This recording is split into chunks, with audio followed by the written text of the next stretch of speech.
The auction hall smelled of ozone, oil, and cruelty. All around, beneath the glaring lights of the Bazaar of Scars, cages lined the metallic walls. Creatures from across 100 worlds, bound in chains, muzzled, and tagged with blinking price codes. It was the kind of place the galaxy's worst came to show their power. And tonight, at the center of it all, stood a girl. Human. Barefoot. Hair tangled, eyes hard. Her name was Lyra Vale, last survivor of the Astria colony. A mining outpost glassed to ash 3 weeks ago. The aliens called her the Feral. She'd been caught after taking down 3 mercenaries with nothing but a plasma cutter and a length of cable. Now they were selling her as a trophy to the highest bidder. On the dais beside her stood the auctioneer, a lizard-faced merchant whose voice crackled through the speakers. Lot 42, the only human in this quadrant. Primitive but resilient. Makes an excellent pet or test subject. The crowd laughed. A chorus of hisses, clicks, and guttural growls. Then one voice silenced them. "I'll take her," rumbled a tall alien, his armor black as obsidian and his eyes burning gold. He moved with the confidence of a predator. Everyone knew his kind. Drakkar, the galaxy's oldest hunters. They tracked star beasts through black holes and carved trophies from the remains of suns. His name was Korath, and when Korath wanted something, he usually took it. Lyra stared him down, jaw clenched. "I'm not for sale." The room went deathly quiet. Then the alien hunter laughed. "Listen to it speak," he sneered. Such small lungs, yet so much arrogance. Typical of your species. Soft flesh, no claws, no scales. "You're barely higher than vermin." He turned to the crowd. "On my world, a creature like this wouldn't even be worth the bolt to cage it."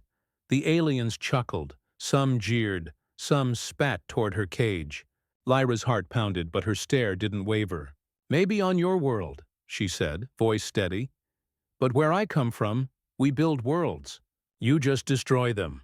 That was when the growl came. Low, deep, ancient. It rolled through the floor like thunder trapped in a bottle. Every being in the hall froze. The air shimmered, lights flickering. Lyra felt it before she saw it. The pulse of heat behind her, the shift of air heavy with ozone. The shadows trembled, and from behind the stage, something moved. Chains clanged. Sparks scattered. Then a roar shattered the hall's roof. A dragon. Not a myth. Not an illusion. A real dragon. Scales like molten iron and eyes the color of collapsing stars. Its wings scraped the rafters, each movement a whisper of fire. The auction guards scrambled, their rifles clicking uselessly. Korath stumbled back, his golden eyes narrowing. "Impossible. That species went extinct centuries ago." The dragon's head turned slowly toward him, smoke curling from its nostrils. "You speak as though you know extinction," it rumbled, voice ancient enough to make the air itself vibrate. "Would you like to learn it?" Lyra's pulse raced, but she felt no fear. She had seen this creature before, just once, when the mercenaries raided her colony. It had burst from the storm clouds and driven them off, saving her life. Since then, it had followed her, unseen. Now it was here.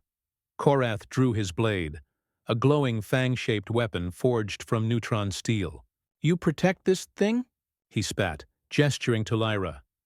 The dragon's eyes narrowed to burning slits. "She freed me," it said, voice echoing like rolling magma. "And you insult her in my presence?" The growl deepened until the metal floor plates buckled beneath its claws. Lyra stepped forward, her small frame dwarfed by the beast. "Drathan," she whispered, calling it by name. "Don't, not yet." Korath barked a laugh. "You think this monster obeys you, human? You're a pet that thinks it owns the hand that feeds it." Lyra's eyes glinted. "No," she said softly. "I'm the mechanic who rebuilt its heart." For a heartbeat, the hall went silent. Then she lifted her hand. A faint blue light pulsed beneath the skin of her wrist. A neural link. The dragon's chest flared in response, a core reactor glowing beneath the scales. Machine and flesh fused perfectly. The realization hit Korath like a punch. "You bonded with it?" Lyra smiled faintly. "Humans may not have claws, but we know how to build them." Korath roared and lunged. His blade struck like lightning, but Drathan's wings snapped open, knocking him aside. He crashed into a pillar, armor sparking. Before he could recover, Lyra's voice echoed through the hall, calm, command-like. "Drathan, show him what extinction looks like," the dragon inhaled. The heat shimmered. The hunter's defiance froze mid-breath as the air ignited.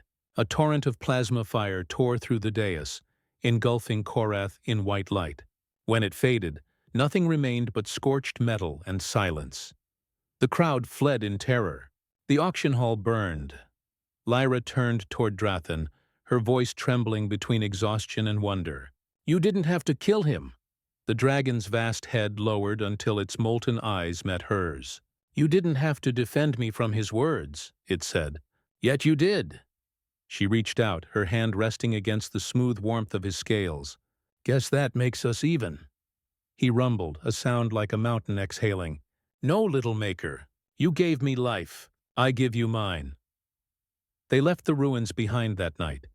The girl and her dragon, rising through the storm clouds as the burning city reflected off his wings. Somewhere, in the black between stars, hunters would whisper the tale of the alien who mocked a human girl and the dragon that answered. Lyra never looked back. She didn't need to. The galaxy had finally learned what humanity had always known. You don't have to be the biggest beast in the stars to make them tremble. You just have to make friends with one.